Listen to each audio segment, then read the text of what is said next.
John, I leave you the stage. Thank you very much. Thank you, Italy. I am so excited to be here for more reasons than you can ever understand. You see, when I started financial planning in 1965, yes, I was young once too, in 1965, no one had any idea of the concept of financial planning. And I had one goal when I started, and that was to create a profession called fee-only financial planning. And you know what? It's coming true because of you. It's not only the United States, but it's all over the world now. There's countries like Malaysia even, Italy, and all other countries who are now creating the profession that I dreamed of. And it's a good thing because I'm 73 years old and I don't have much time left. So you have to hurry up, okay? I was very impressed to meet the leaders of I can't say it in Italian, Consolique. Is that close? No? Yes? See? Okay. I was very impressed with what they were telling me and what they were contributing, because it took us years and years and years in the US to create the same models. The most important thing about what you're doing is recognizing the value, the overall value of the concept of fee-only financial planning. The first concept is we only care about serving the client. We're not interested in how big the commission is. We're not interested in how big my bonus will be because I directed a client to a product that the institution sells. We only care about the client. And that fundamental makes all the difference in the world. When I talk to people about financial planning, I point out that there are three ways people can be compensated. The first one, of course, is commission only. And I joke with them and I say, that one is free, of course. And they always laugh because they realize that if someone receives a commission, that's not free. It only means that the consumer doesn't realize how much he or she is paying. So they laugh. The second method is fee plus commission. And they are more dangerous than the commission people because, you see, they charge some low fee and then they sell everything that the commission guy does. And that's more dangerous to the consumer because they think they're getting some fee-only planning. And then, of course, there's the fee-only planner, us. And fee-only means that we receive no compensation of any kind whatsoever except what the client pays us. And I always tell them, I have this little catchphrase, that remember, the pen is mightier than the sword, especially on the bottom of a paycheck, because they know that whoever is paying them is their boss, and they better do what they tell them. So let me tell you what it took to get to this place. It's going to be 50 years come January that I've been doing financial planning. It's been a 50-year battle of trying to create this profession. When I started in 1965, of course, we had stone tablets and chisels to do our plans. And again, no one knew what it was. So we had to first figure out what was the service. What is it we provide people? What is it they're willing to pay for? What is the added value that we bring to the table? Well, I know you know, because you're planners, that a person's financial life grows more and more complicated as they age and as they acquire more assets. And so one of the things that's really critical to this client is the organization of the client. It's so interesting, I always warn the client that when you start with me, that I will warn you that I am a professional nag. I once had a client give me a plaque, and the plaque said, picky, picky, picky. And I'm going to be asking for information that you think is not necessary, but it really is. And the day will come when you will realize that we needed to have that piece of information. So the first thing is to organize the person. Imagine, these people have stuff everywhere. I'll ask them for a deed. I'll ask them for a life insurance policy. And we find in the life insurance policies, as do you, beneficiaries that are no longer applicable. Perhaps the previous wife is still the beneficiary of the life policy. Or perhaps the mother who is deceased is still the beneficiary of the life insurance policy. And on and on and on. So number one, we're going to organize them.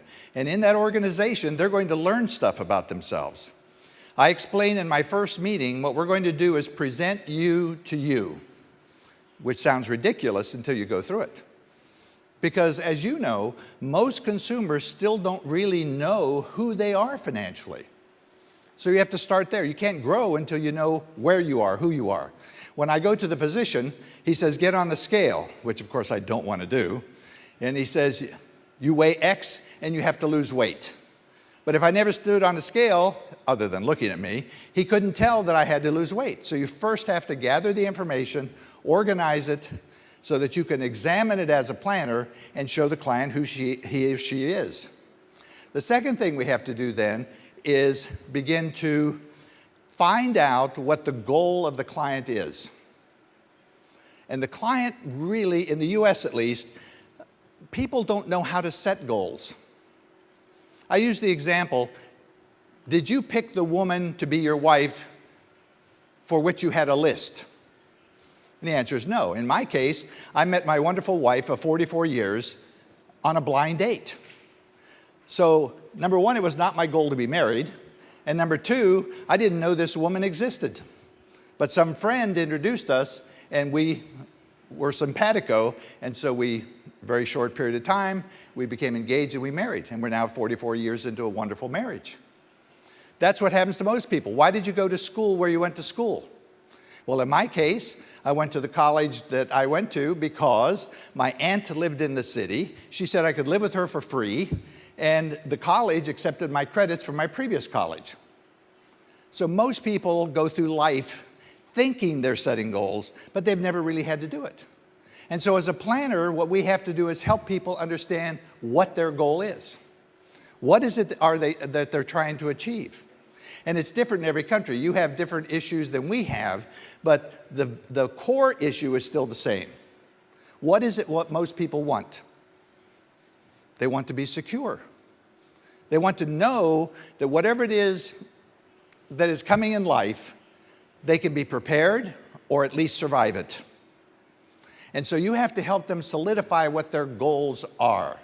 Once you know the goal, then you can begin to develop a plan to implement that goal. But you can't do the plan until you know what their goals are. And I warned the client that it's going to take years, 3 to 5 years is what I suggest. It's going to take years before you know what your goals really are. And then once we know the goals, we begin to implement the plan. Implement does not mean sell anything. In the fee-only process, as you know, there are no commissions, for example. I like to do large investments for clients.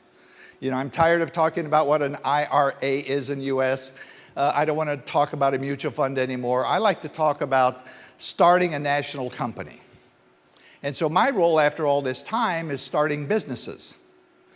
And so I have started a few national hotel chains and restaurants and such like that. That's a lot of fun for me. However, it takes years to put one of those together. So it may take me 3 years, let's say, to put together a real estate investment on behalf of a client. At the end of the 3 years, let's say that the investment required by each individual is $25,000. So if a client has to write a check of $25,000 to buy the investment, so do I. If I want to participate in that investment, even though I've worked on it for 3 years, I still have to meet the same requirements as my client. I do not get a piece of the deal. I don't get a kickback. I am on the same level as the client. That's fee only. A lot of folks who call themselves fee only planners have all kinds of tricks where you don't see that they are getting some participation. So there are some planners I know who go out and they'll put together these investments, hotels, etc., and they will just say, I'll take a piece of it. I'll just take 10%. And so what happens? If they do 10 of them and 9 fail, they don't lose anything. They get a part of the 1, the 10%. That's not fee-only planning in my mind. Fee-only planning is, I'm on the same level as the client. If it's $25,000, I have to put the $25,000. So we implement. We implement with their current advisors. We don't have any attorneys in my office. We definitely don't have any accountants in my office. We have the financial experts, investment experts, and of course we have lots of CFPs because that's the only designation in the US that makes any sense. So we begin to implement with the other advisors. If they have an insurance person, we work with that person. And then what we do is review, review, review.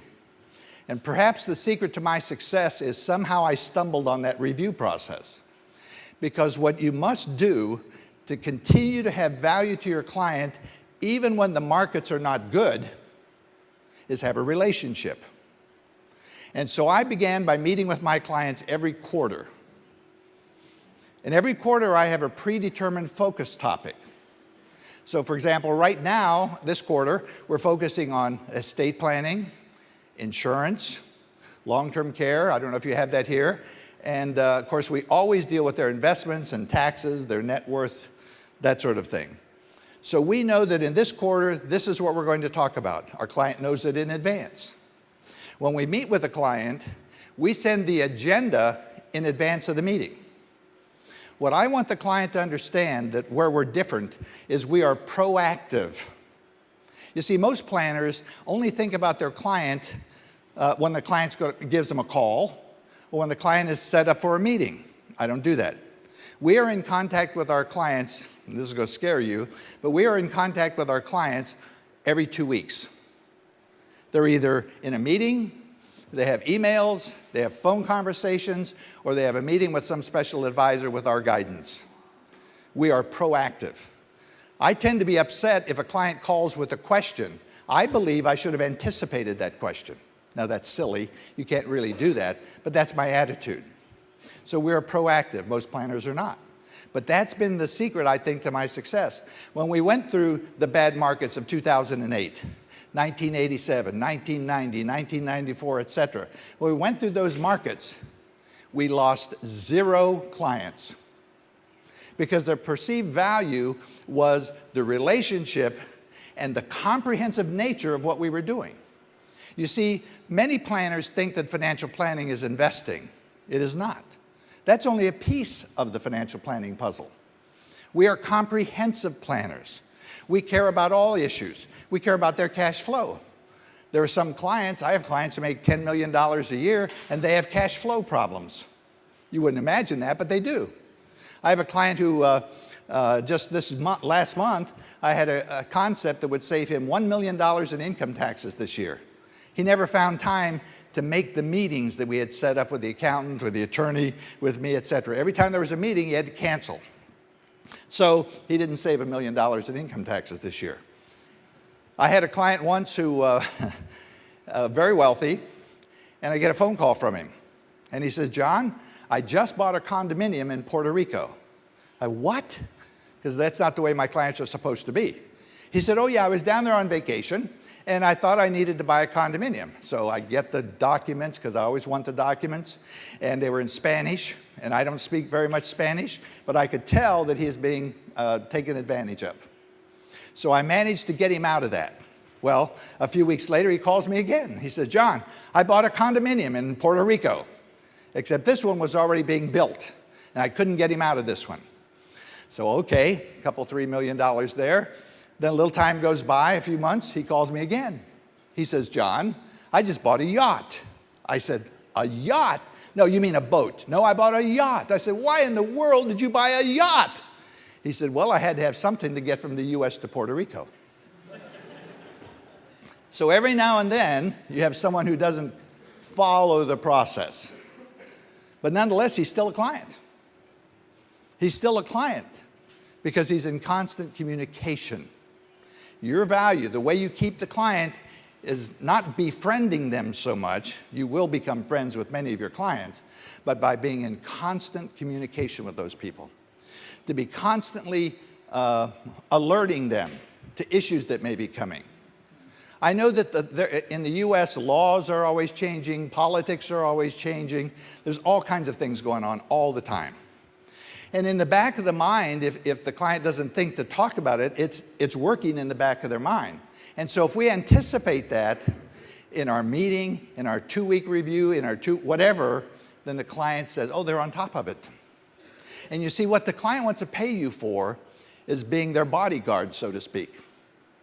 To protect them from making stupid mistakes like buying a condominium in Puerto Rico. Can't always do that. They want you to protect them from making silly investment decisions, from being taken advantage, from buying insurance they don't need, or the wrong kind of insurance, et cetera, et cetera. That's what they want. They may not say that, but that's what they want. So you're protecting the client. And they want to know then, because you convey this, they want to know then that you're on their side. And fee only allows you to do that. So those values, as you build those, keeps the client even when the market is terrible. Even when in the US we can buy certificates of deposit and a client makes 0.0%, 1%. It's nothing. When someone is retired and living on the portfolio and they say, oh my goodness, what do I do? How do I make money? You can help them. There's a way to structure things. Now that leads me to say, what are the goals? Now we all talk about common goals like retirement. But in my mind, there's only one real goal, and that is to have enough. A friend of mine, Jim Schwartz, who is one of the original fee-only planners, he wrote a book called Enough.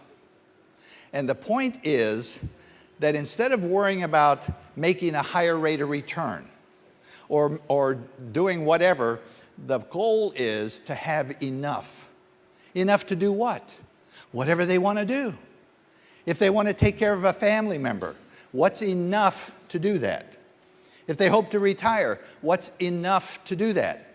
I mean, I don't understand your government Social Security, but I understand that, you know, it's different from the US, so they say they don't even know how that works probably. So do I have enough through my Social Security? Do I have enough if my company provides any retirement? What's enough to allow me to do whatever I want to do? Educate my children, take care of my health issues. You know, as we grow older, things start to break. You never believe that, I know, but they do. It's always fun to wake up and see what doesn't work the next day or what's going to hurt. So whenever you wake up, you're always a little bit concerned about that. So as people grow older, they're more concerned. So you have to, and health issues are a big problem in the United States. It is very expensive in your old age for medications and so forth. Now we have Obamacare, but that's scary. It is still an issue for the client. So you have to help the client determine what's enough, and that's the goal. And that's why it takes so long. I had one client, for example, he'd been with me since 1969. Wonderful client. And he did everything we said, except determine how much money he needed to live on. Now, I don't do budgets for my clients because I don't believe budgets work. What's a budget? Well, tell me how much money you're going to need every month. Well, I have life insurance. The premium's $1,000 a year, so I put away $90 a month, and I'm going to have enough to pay my insurance. And the problem is the premium for $500 comes next month. So they put away $100, and they need $500. Budgets don't work. What you have to do is what I call develop a cash flow worksheet. In the month of November, I'm going to need $100 for this, $1,000 for that, and so forth. The following month, I don't need the same 1,000 here, and so on. You have to see the ebbs and the flows of the client's cash flow. It also allows you to do some interesting management of the surplus if you know this information. And so the most difficult piece is getting a client to do what we call a cash flow worksheet. Now, there's no way you can figure out what's enough for a client to be able to retire if you don't know how much money they need to live on. And so this guy, 69, 70, 71, 75, 80, he wouldn't do it. He said, I don't need to. I got plenty of money. I'm doing fine. And he was. But about 3 years before he was really going to retire, it hit him. How do I know how much money I need? And so he became a maniac. He began to call in his accountant to help him with the cash flow. He wanted to meet with us every other day, it seemed like, to discuss his cash flow. And eventually he came to the realization that the most important document you have for any client is their cash flow worksheet, because that's the foundation of knowing what's enough.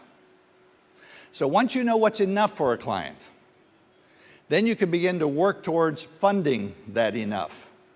And I tell people, I use the example in my presentation, let's suppose that you knew you needed $1 million, let's say in 10 years. And further, you had the ability to save $100,000 a year. So year one, you make $100,000, you put it under the mattress. Year two, you make $100,000, you put it in the coffee can. Year three, you put it in the pillowcase. Year four, you put it in the backyard, etc. At the end of 10 years, guess what? You have $1 million. Your goal was $1 million. You have $1 million. Now tell me, what's more important, client? And I make them answer this question. What's more important? That you have $1 million or that you made 0% interest? And boy, does that stop them cold, because they have to think about it. And of course, the answer is that you have the $1 million. You see, people focus on the wrong end of the donkey. And because they do, they're always worried about, well, did I make 15% or 8%?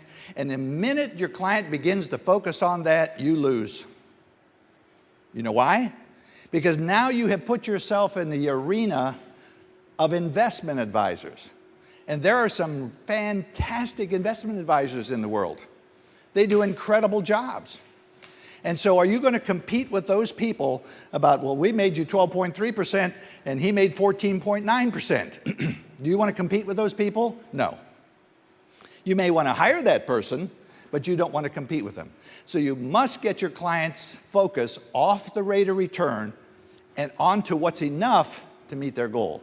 So I tell clients, look, if we can get you to where you want to go and bury your money in the backyard and make 0% interest, that's okay, that's what we will do.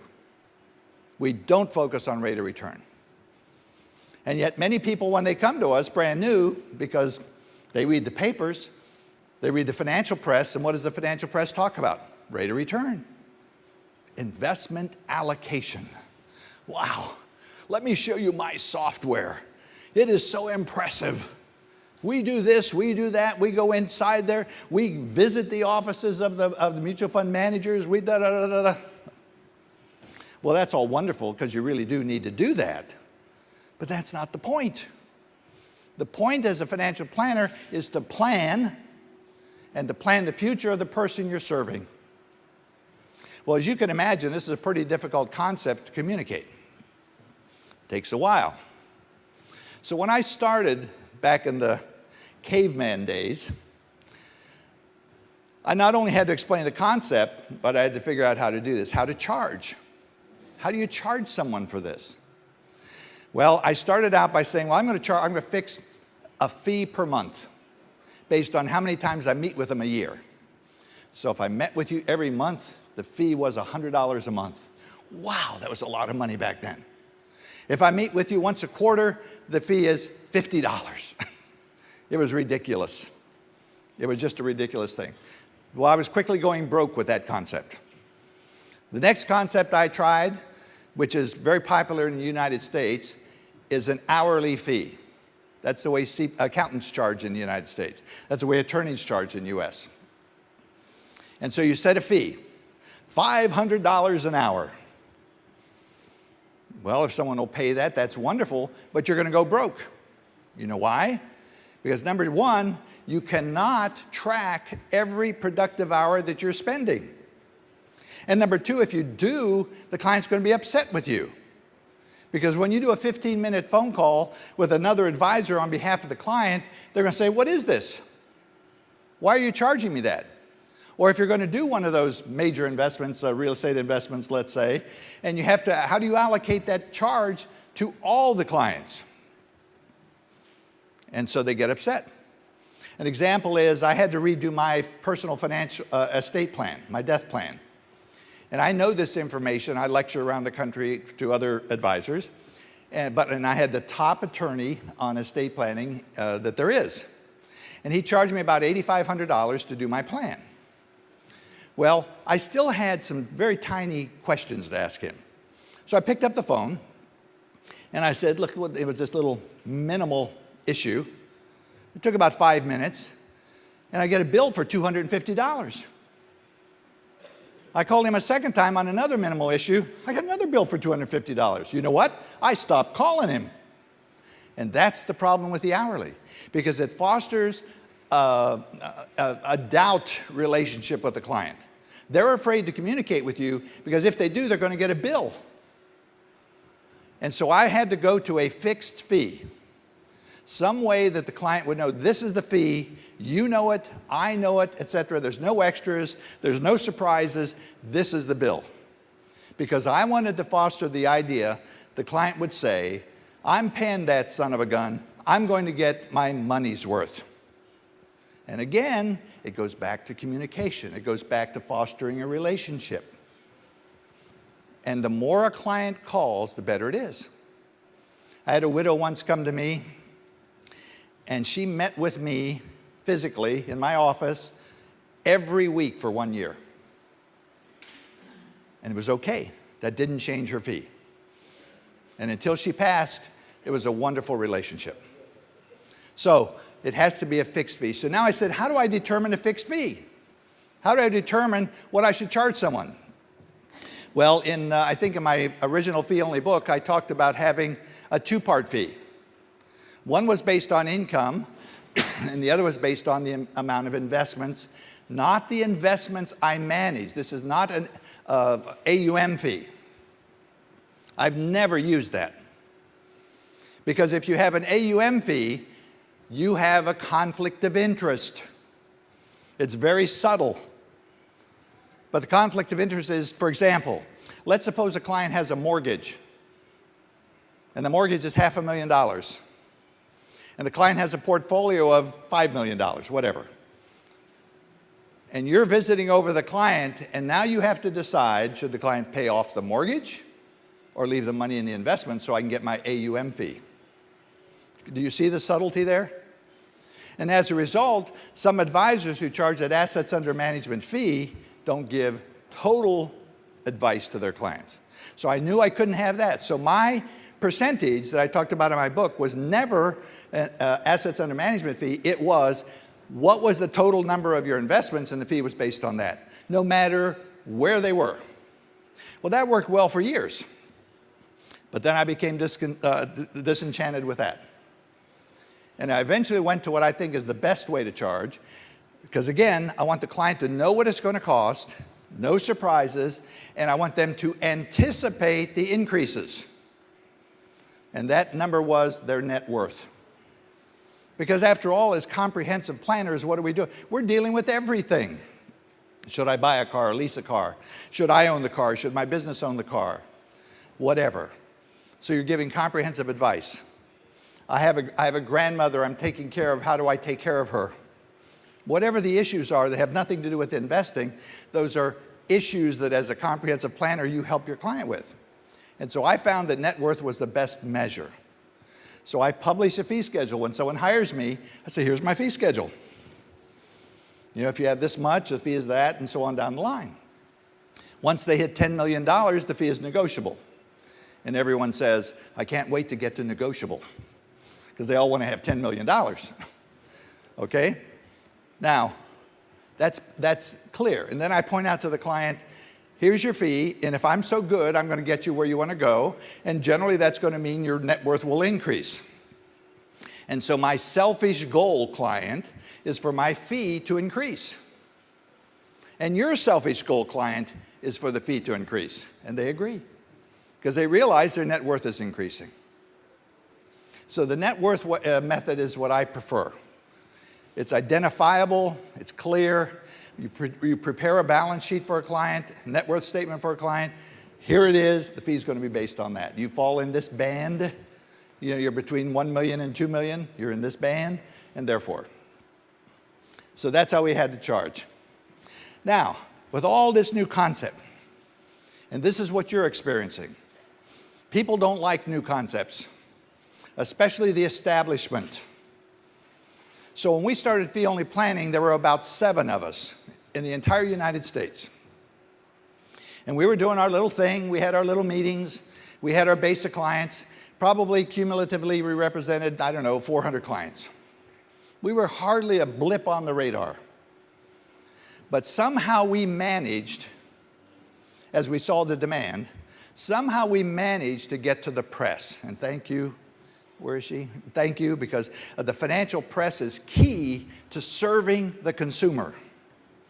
Absolutely key. You see, if they don't know about you, they can't talk about you. If they know about you, if they're credible press, then they appreciate what you're doing because they understand you and your values, plus the value you contribute to the client. And so we were able to get to the press. As a result of that, Business Week, which is a formidable magazine, financial magazine in the US, Business Week wrote an article once about us. And they kind of made fun, but they said, here's a group that is less than 1% of the total population of planners in the country, and they have about a 70% influence on the entire market. Why? Because if what you're selling is the truth, it wins. Sooner or later, the truth will win. Sooner or later, the quality will show up. And people will appreciate that. So from there, we began to be bombarded with people who wanted to learn what we knew. I want to be a fee-only planner. Will you teach me?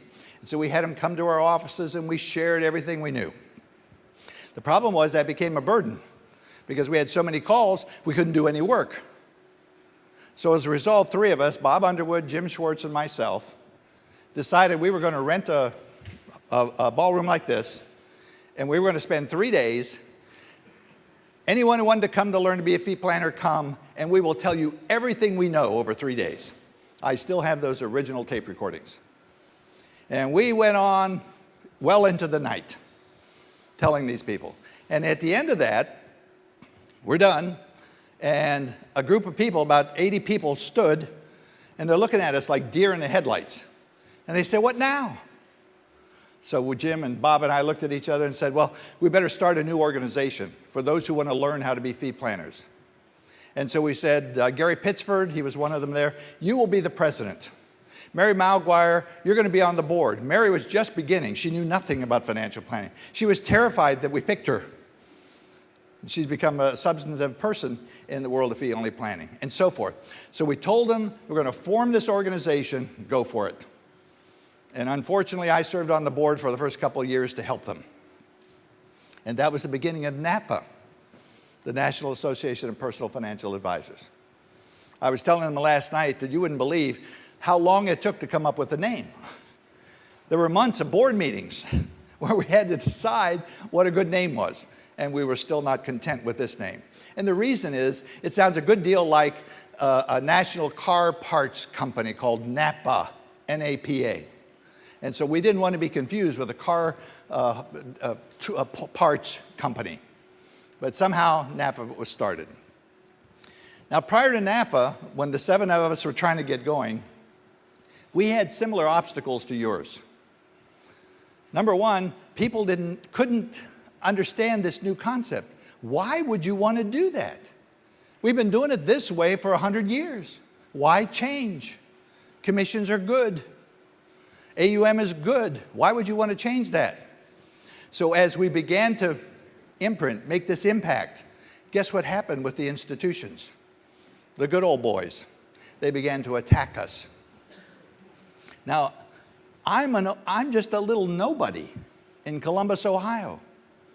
You know, maybe I had 50 clients at the time.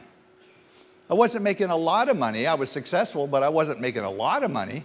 How in the world could I compete with a Merrill Lynch? How could I compete with a New York life insurance company who were attacking us? And they did, quite robustly. And so we were fending off all these attacks. They would say things like, well, you know, Sestina says he's fee only, but not really. He sells insurance on the side. And they would run ads, and they would do all kinds of, they were trying to bury us. So we prevailed. We persisted.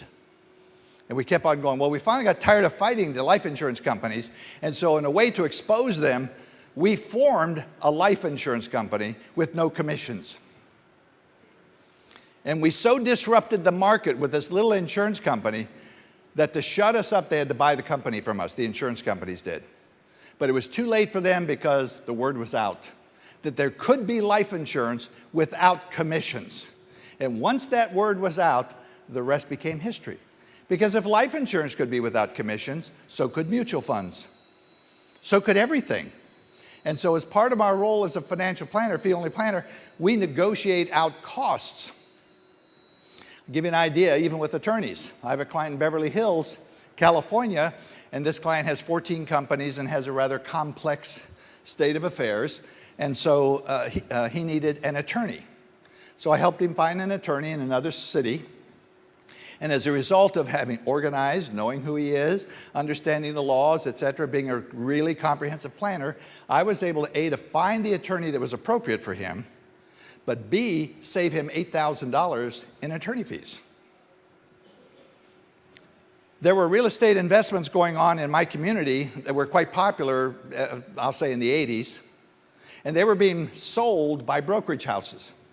And when they were sold by broker houses, the commission was 15% if someone put his money into that.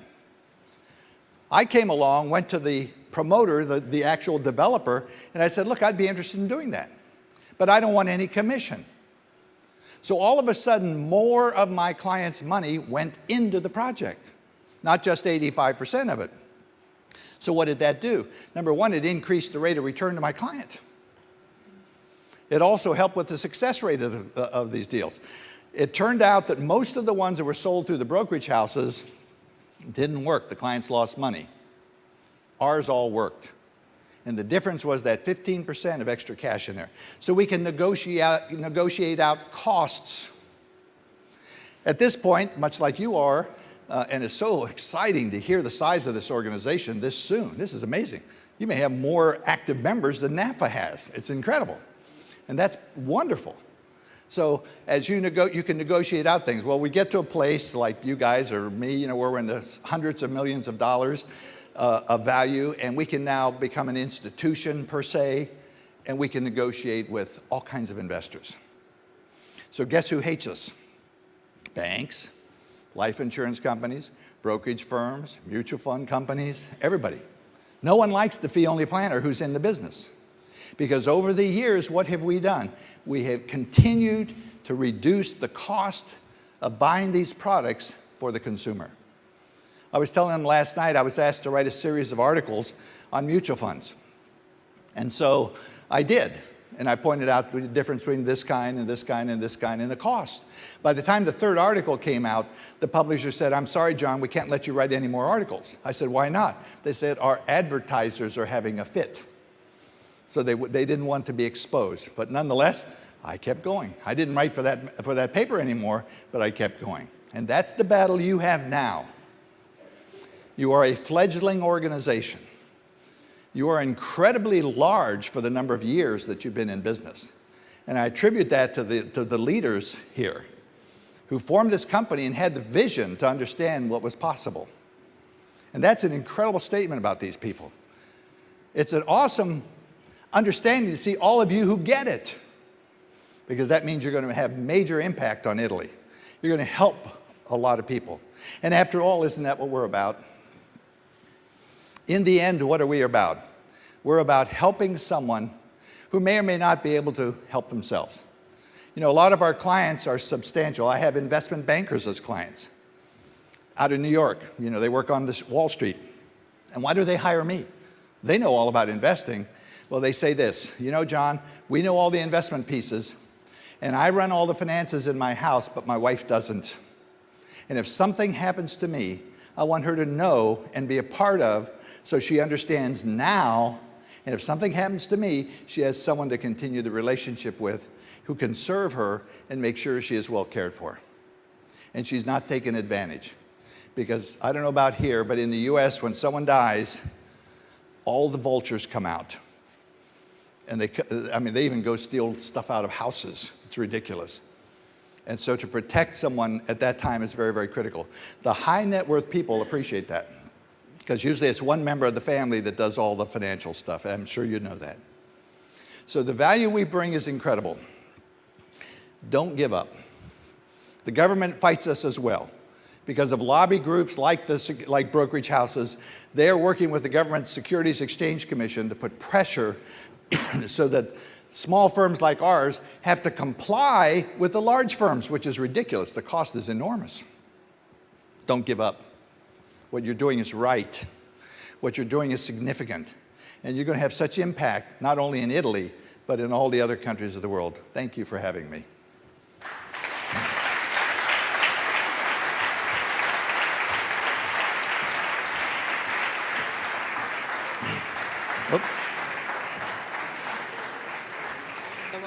Questions? Ok, adesso è il momento per le vostre domande. Magari io faccio una cosa, avviciniamo un po' gli sgabellini, così ci avviciniamo con John, ci mettiamo vicini, anche se io non mi azzarderò a parlare in inglese, quindi non preoccupatevi, ma John prende il translator. Perfetto, allora ci sono anche le hostess in sala che vi potranno raggiungere naturalmente con il microfono per porre le vostre domande a John Sestina. C'è qualcuno che si candida? Non è possibile che abbia detto tutto quanto, sono certa che avete 20 minuti di tempo per così un po' soddisfare le vostre curiosità in merito anche allo scenario americano. Ha detto delle cose molto importanti anche relativamente all'attività di remunerazione che so che vi è molto cara. Ha parlato anche della necessità di avere buone relazioni con la stampa, anche in Italia è molto importante, John. Non abbiamo nessuna domanda, siete assolutamente sicuri? Over here. Ah, ecco qua, perfetto. Alessandro Pedone. Ah no, sì, no, ti hanno scavalcato. Poi ce n'è una subito. Oh, you hear me? Can you hear me? John, how did you develop the cash flow sheet for the families? Trial and error? Did you use typical cash flow statement of a company and switched into different things? Can you tell us something? Of course, that's an excellent question.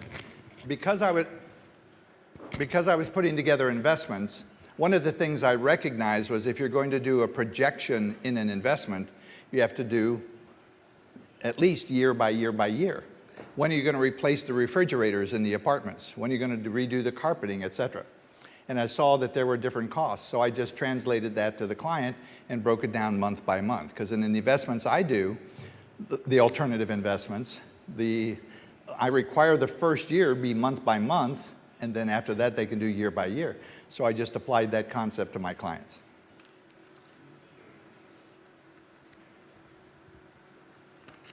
Okay, I can go home. Oh. No, ce n'è un'altra, there's another one. Alessandro, ecco. In italiano o in inglese? Come preferisci, tanto abbiamo il traduttore. How important are care. certifications like CFP in US? Is it what again? How important are certifications like CFP? Well, that's a great question too. In reality, they're not important, but in perception, they're critical. Because as the press has written about this, and as the College for Financial Planning has promoted themselves, that mark, the CFP mark, has become a distinguishing mark to the consumer. And so from that point of view, I think it's critical all my planners must get that designation. And the test is pretty difficult. They've just made a change which may make it a little easier. But for years and years, it was a very difficult test, which was good. And for those who don't have a financial background, it's good because it exposes them to all the levels that are necessary in financial planning. So to be a good planner, I don't think you need it. Bob Underwood, for example, one of the founders who's now deceased, Bob was probably the most brilliant man I've ever met in the financial planning business. Bob barely had a high school education, but he was extremely successful in the business. So, sometimes marks, CPA, attorney, or whatever, they're good to have, but they don't really tell you of the competence of the individual.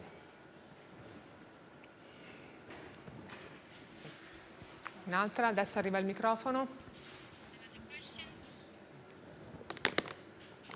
Sì, quel signore con la barba, grazie. Buongiorno Mr. Sestina, grazie di essere intervenuto. Io volevo chiedere una cosa, in America è molto diverso il tipo di approccio alla previsione finanziaria, in Italia invece i risparmiatori sono abituati a andare in banca o dal promotore o dal consulente adesso per avere solo indicazioni in merito al risparmio mobiliare fondamentalmente. È molto difficile riuscire a integrare il rapporto rispetto anche ad altri aspetti come l'acquisto di una casa, lo yacht, piuttosto che la moquette o altro.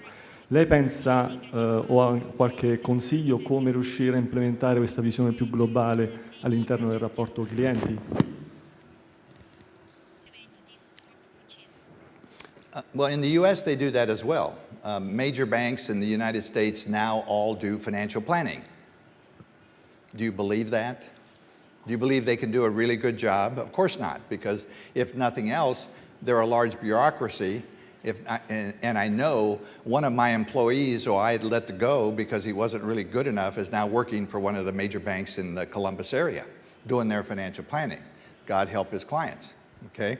So in the US, banks are doing it, brokerage houses are doing it, life insurance companies are doing it now. So the consumer is still confused as to who I should go to. The banks have quite they have a marketing budget that, you know, just squashes me without a doubt. So we kind of have the same issue. If they need the product that the bank offers, of course, we would recommend that, whatever it might be. I don't know if does that answer your question? I'm here. Okay. You mentioned the fact about the fee that you charge, that you use net worth based, and that's fine. But what if the customer doesn't want to be charged that way? He asks, I don't want you to take care of my real estate. I just want you to take care of my financial assets. And I would like to be charged on the asset under management, or worse still, with performance fees. What's your suggestion in that case? Because I think that performance fees, for example, are not good for the customers. No, they're not. What do you do in that case? You drop the customer, or you try to convince them? I wish them well. I send them away. Because they are, my service is comprehensive fee only financial planning. And I do not believe, I strongly do not believe, anyone can give significant investment advice to a person without knowing the whole picture. So when there's someone out there who is just managing an account, how are they managing it? They are managing it to get more, a higher return, right? As I told you, my concept is what's enough. So it's a completely erroneous perspective as far as I'm concerned. So I would turn them away, and have. Some with very large accounts. I'm stubborn.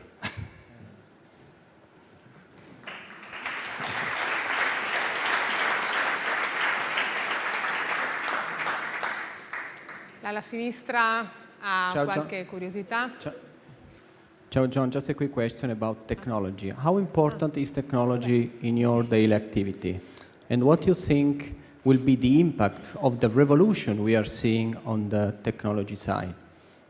Oh, that's a great question. Number one, I think technology is critical. I was very pleased to meet your technology person who's developing financial planning software. For one reason, it allows you to do a more in-depth and more complete evaluation of your client. Number two, it saves you time. You know, when I started, it took like days to do a simple retirement calculation. Today, I do it in seconds. Today in the meeting, a client says, well, really, I want to change this small point. We can do it instantly because I'm a virtual company, so that means everything is on the web. And so we can meet, if I had someone who was a client in Italy, I do have clients, for example, in India, England, France, places like that. But if I had a client, no matter where they are, I can do it because of A, technology of the internet, and B, the technology, the software we use in the office to allow us to do the financial planning. So I think it's absolutely critical. Now, the other piece of that, which is a good observation, is there are many firms out there trying to create, what do they call it, cyber financial planning.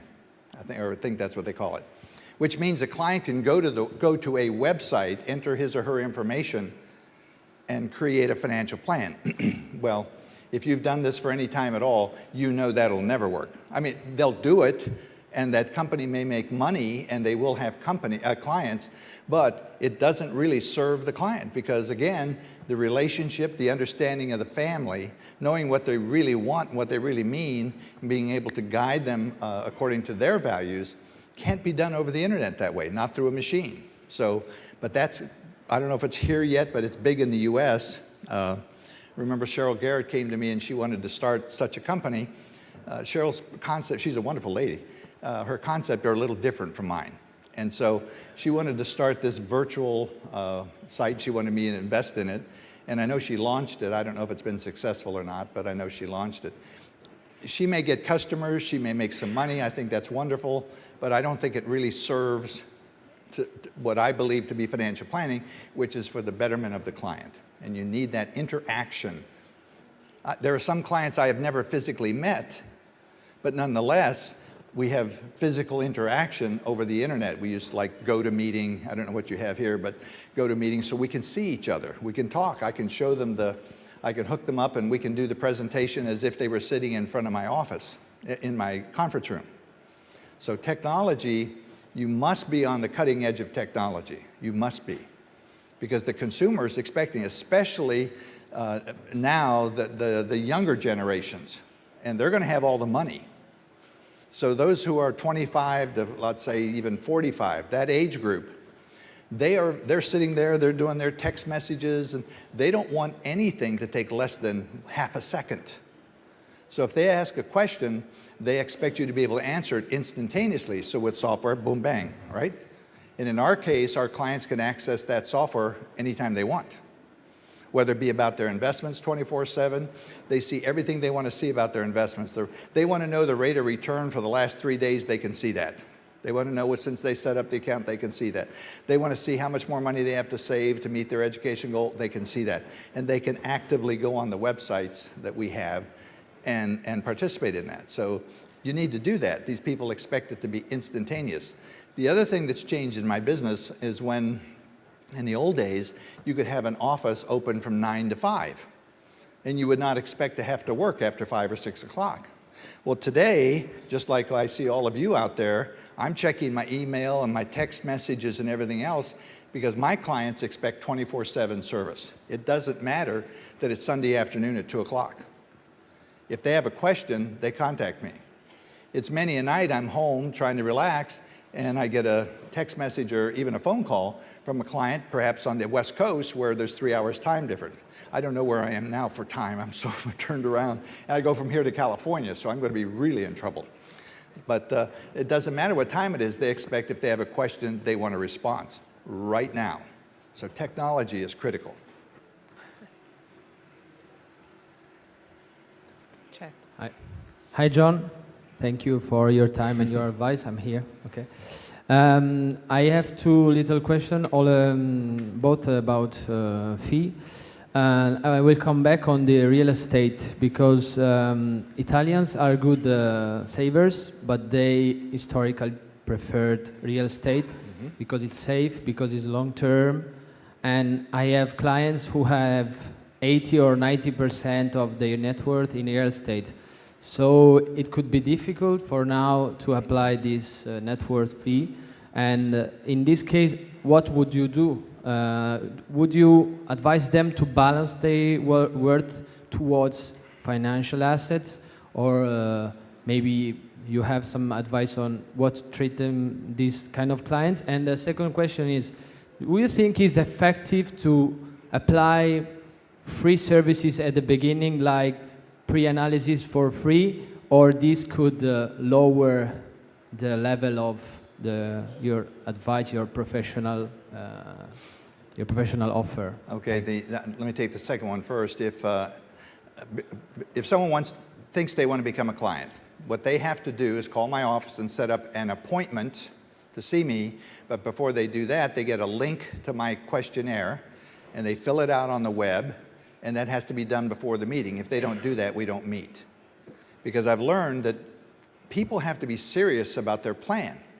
If they're not serious, you're going to be chasing them forever, and you're going to lose your shirt. They're going to be angry with you, and it will not be a good relationship. So no, I don't do anything for free except that initial meeting They fill out the questionnaire. The point of them filling out the questionnaire is so I can have some concrete information to see whether or not I can really help them. And I can ask a specific questions, so they appreciate it once they go through it. Now, as far as real estate, I'm a little confused that you say it's safe because I have seen more people lose money in real estate than anything else in the world, more than the stock market, more than oil wells, certainly more than gold and all these other things. Part of the reason is it is a mentality, I understand that, and I have clients who have substantial real estate assets. Most people who own real estate don't even know they're losing money because they don't know how to analyze the real estate investment.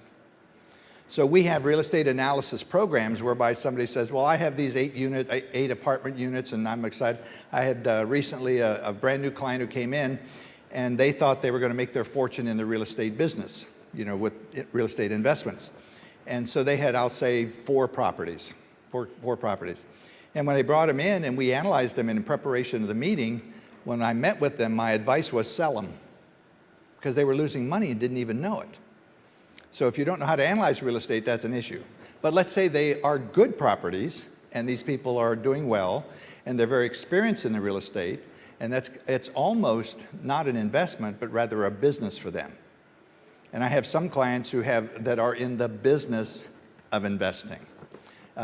Say real estate or some other things like that, then yes, there can be an exception for that. But it's not because they're an investment, it's because it's actually their business. Because I will be giving advice on that. There's a whole ton of advice to be given about real estate. Ownership issues, tax issues, financing issues, et cetera, et cetera. I don't know about here, but ownership is a complex affair in the United States. There are several ways you could own things that make a substantial difference in the outcome of the after-tax return to a client.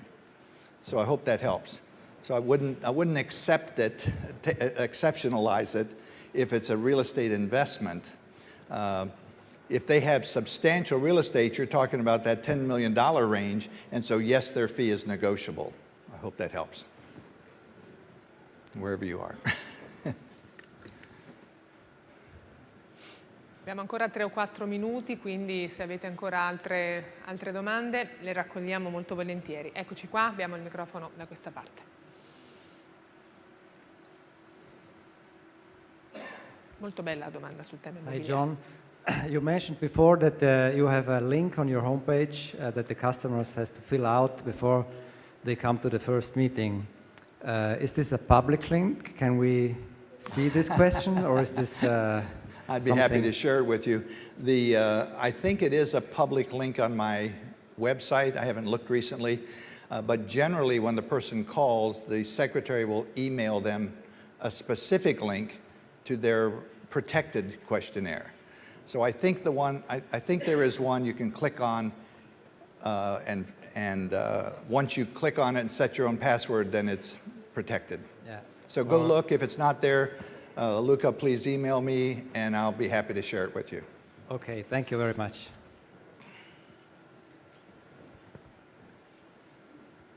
Dum, dum, dum, dum. Da, da, da, da, da, da. Allora, vediamo un po'.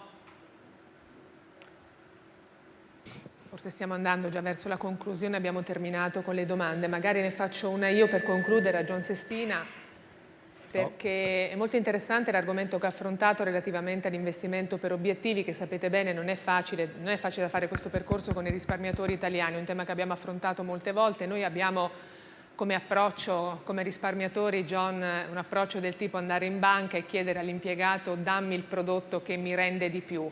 Fare una pianificazione finanziaria per obiettivi per il risparmiatore italiano è molto difficile. Qual è l'approccio corretto per fare un'educazione di questo tipo con la clientela finale? Per convincere della validità di un approccio di questo tipo? Wow. We're not talking about homes, we're talking about investment property, correct? Yeah. Okay. So you have to buy them from the bank? Is that what you said? You must buy the investment No. property? No? But they go to the banker No, for advice. Ma magari, esatto, ma non è magari il prodotto di investimento, la soluzione di investimento corretta per raggiungere degli obiettivi di vita a lungo termine. Vorrei avere delle strategie un po' più dilazionate nel tempo.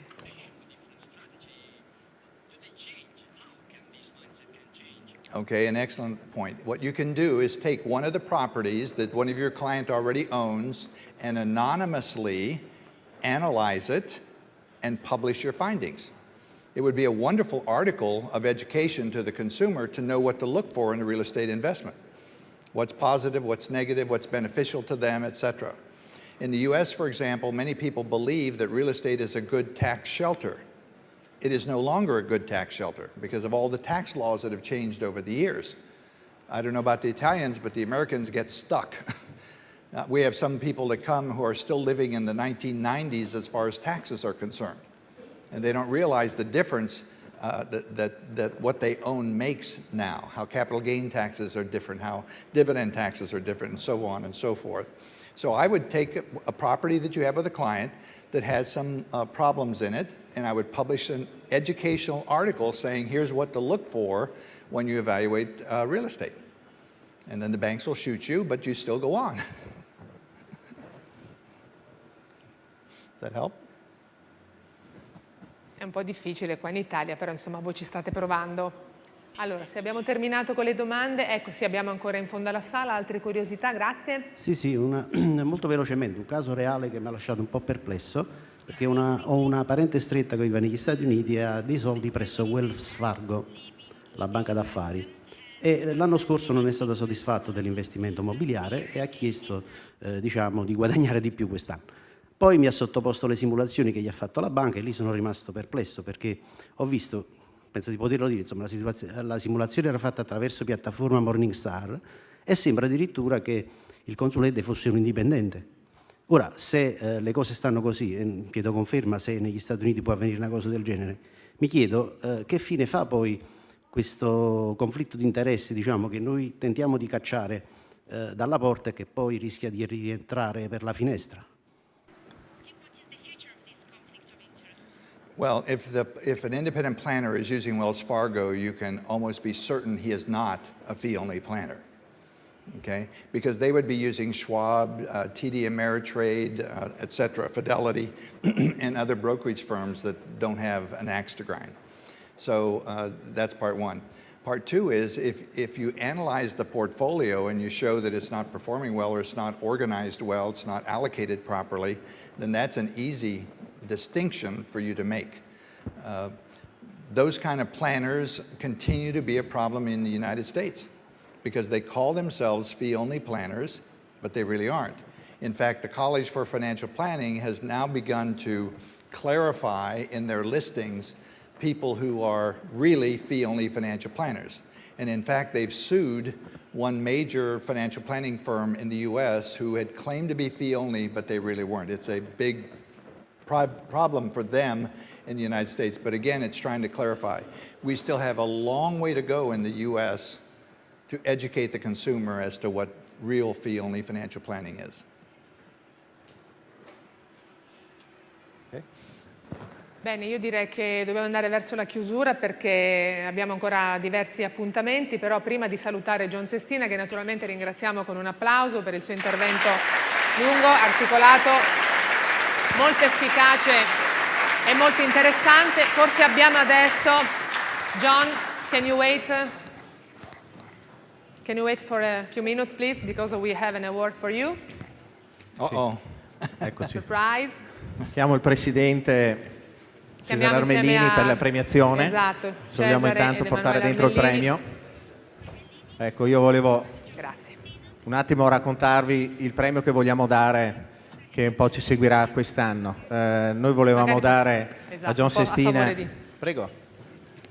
volevamo dare a John Sestina un ricordo nostro come fionli italiani, e abbiamo pensato di regalargli così un oggetto, tra virgolette pesante, ma che potesse trasmettere la trasparenza dei consulenti finanziari indipendenti e la concretezza.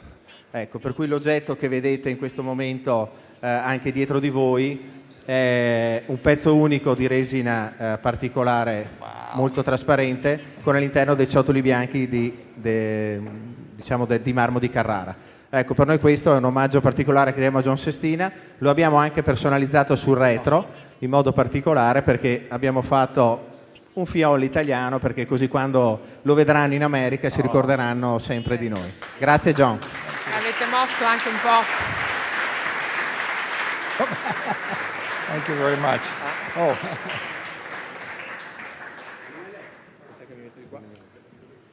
Foto di rito. Prego. Dagli l'oggetto. Oh. Dagli l'oggetto. Attenzione. Thank you. Grazie John. Oh, grazie. Mucho gracias. No, that's Spanish. Thank you. Ok, grazie. Thank you.